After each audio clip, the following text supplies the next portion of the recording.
गगनपुर नाम का एक गांव था जो कि समुद्र किनारे बसा हुआ था। वहीं एक मनोहर नाम का मछुआरा पत्नी रज्जो और बेटे चंदू के साथ रहता था।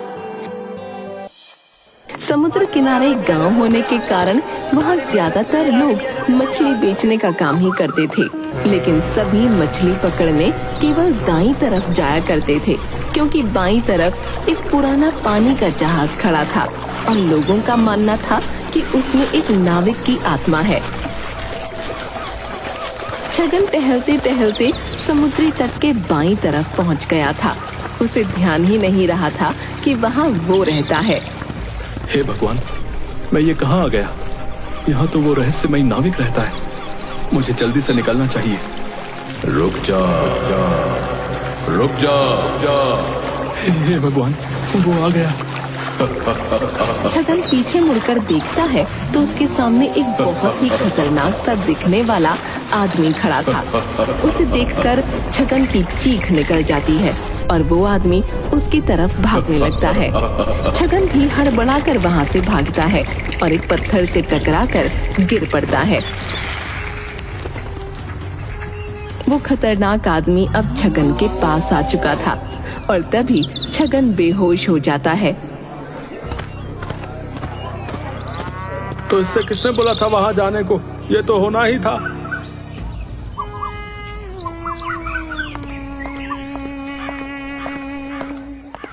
क्या हुआ भैया? ये देखो ना मनोहर, सब लोग मना करते हैं कि उधर मत जाया करो, मत जाया करो, हैं? लेकिन फिर भी ये वहां पहुंच गया, बताओ। तो इसका ये हाल उस नाविक ने किया है? नहीं, लेकिन नाविक इसके पीछे पड़ गया था तो ये भागा और लड़खड़ा कर एक पत्थर पर गिर पड़ा। जिंदा बच गया, यही बहुत है, वरना वो नाविक इसे खा जाता। वैसे एक बड़ी अजीब बात है कि आज तक उस नाविक ने कभी किसी को मारा नहीं। तुम कहना क्या चाहते हो भाई? नहीं, कुछ नहीं।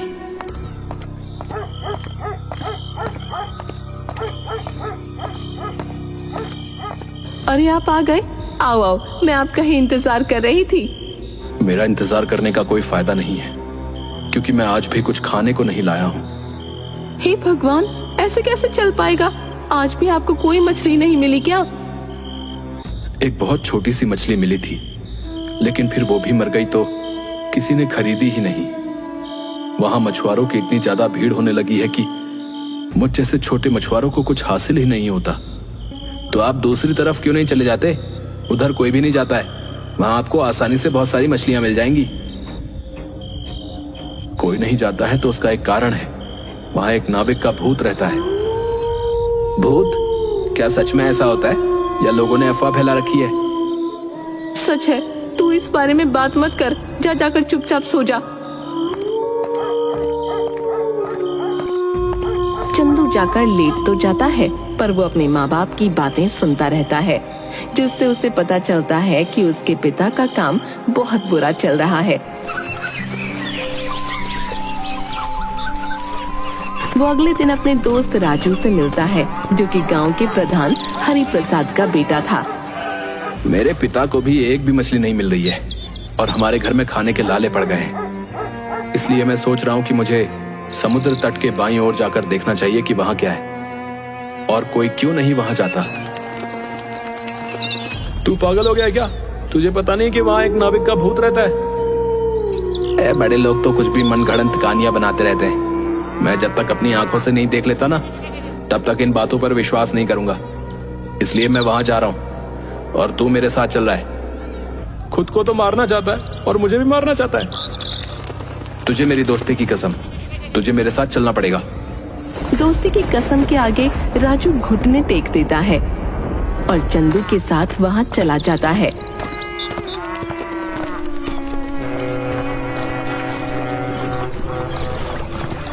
वहां वो लोग देखते हैं कि समुद्र किनारे एक पुराने जमाने वाला पानी का जहाज खड़ा है, जो कि काफी हद तक बर्बाद हो चुका है। चल, उस जहाज के पास चलते हैं। यहाँ तक तो आ गए, ये काफी नहीं है क्या जो तुझे उस जहाज के पास भी जाना है? चल तो जहाज भी देख लेंगे और ये भी कि यहाँ पर मछलियाँ हैं या नहीं।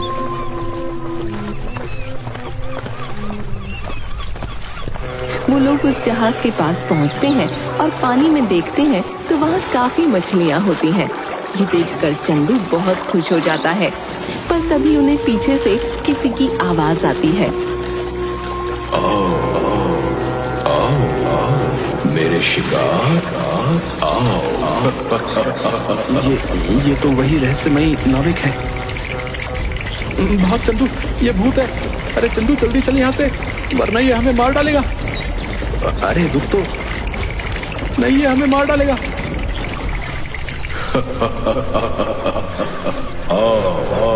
मेरे पास आ। मैं तो भाग रहा हूँ। ये कहकर राजू भागने लगता है। चंदू भी उसके पीछे भागता है और उन दोनों के पीछे वो नाविक बहुत तेजी से दौड़ता हुआ आ रहा था। वो अपनी फुल स्पीड में भाग रहे थे, लेकिन वो नाविक उनके करीब आता चला जा रहा था। तभी अचानक राजू रुकता है और कुछ पत्थर उठाकर उस पर फेंकता है और दोबारा दौड़ने लगता है। आज हम बस बच ही गए, वरना हम उस नाविक का शिकार बन गए होते। अरे तू पागल है, 1 मिनट रुकता तो सही। तुझे ज्यादा मरने का शौक हो रहा है तो तू चला जाना, मुझे माफ कर दे। चंदू राजू से गुस्सा होकर अपने घर चला जाता है।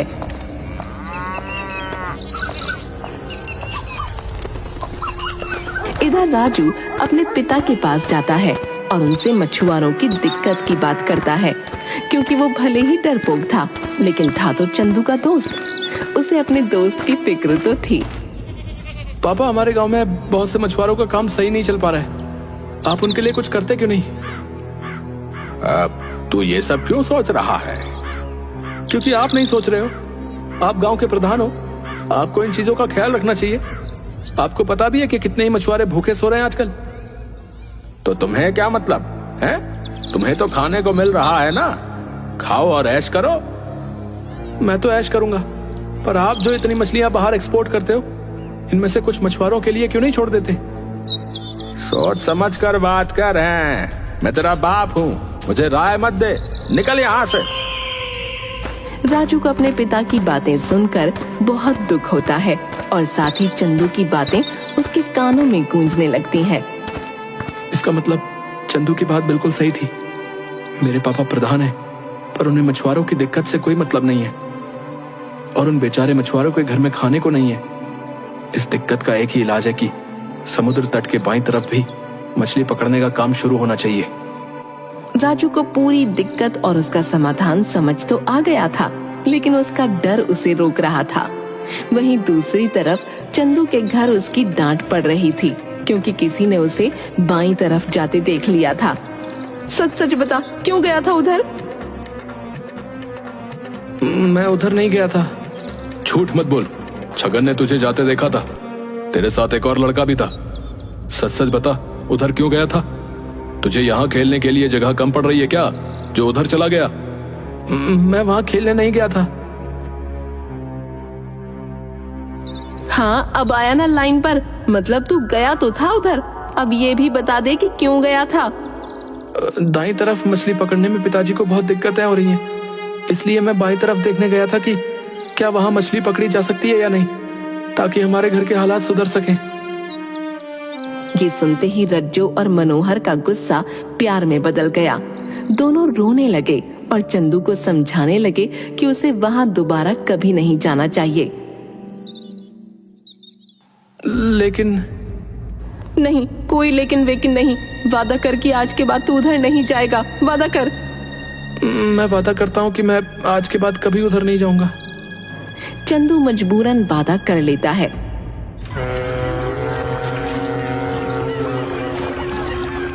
उसी रात एक शराबी समुद्र तट के बाईं तरफ चला जाता है।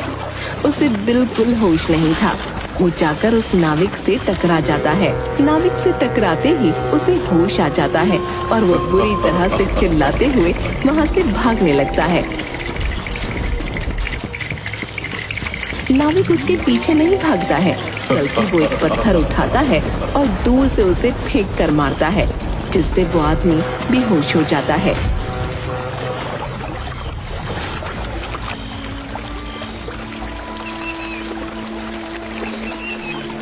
अगली सुबह वो नंगा चौराहे पर पड़ा मिलता है।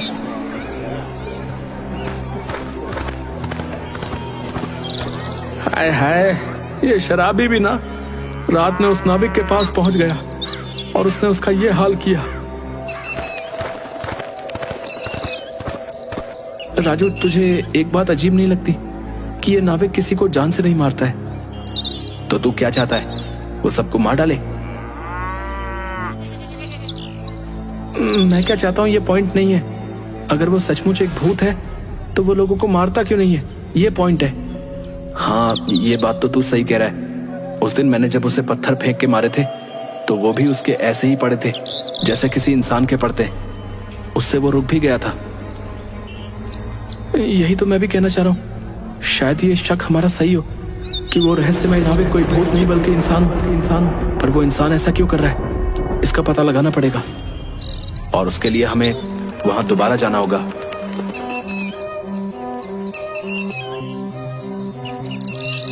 इस बार वो लोग एक प्लान बनाते हैं जिसके हिसाब से वो लोग वहां जाएंगे, लेकिन राजू छिप कर रहेगा और नाविक के सामने आते ही उस पर जाल डाल देगा।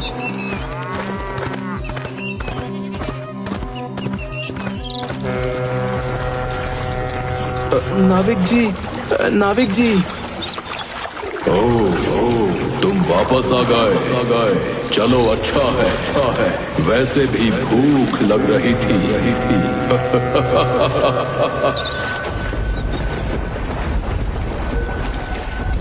ये कहकर वो नाविक चंदू की तरफ भागना शुरू कर देता है और चंदू अपनी जगह पर खड़ा रहता है। नाविक जैसे ही चंदू के पास पहुंचने वाला होता है तभी राजू एकदम से आकर उसके ऊपर जाल डाल देता है और अगले ही पल दोनों उस नाविक पर चढ़कर बैठ जाते हैं। देखा, मैंने कहा था ना, ये कोई भूत नहीं इंसान है। तुम सही कह रहे हो, इसने हम सबको बहुत परेशान किया है। मैं इसको मार डालूंगा। नहीं, अरे रुक जाओ, पहले इसका उद्देश्य तो पता चलने दो। बता साले, तू ये क्यों कर रहा था? बताता या पत्थर से तेरा सिर कुचल दूं? छोड़ो मुझे, वरना अच्छा नहीं होगा। नहीं बताएगा, रुक अभी तेरा सर फोड़ता हूँ। अच्छा, रुको, मैं सब सच बताता हूँ। दरअसल मैं प्रधान के लिए काम करता हूँ। उसने मुझे यहाँ भूत बनकर रहने का काम दिया है, जिससे इस पूरे हिस्से पर उसका राज चल सके। वो यहाँ की सारी मछलियाँ खुद बेच सके और मुनाफा कमा सके।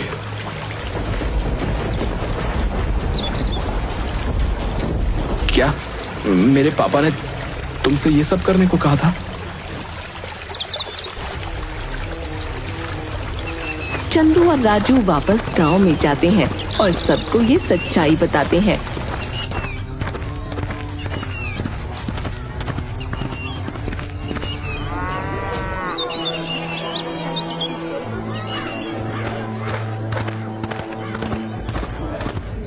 मछुआरों को जब सच्चाई पता चलती है तो सब प्रधान के घर के आगे धरना देने लगते हैं।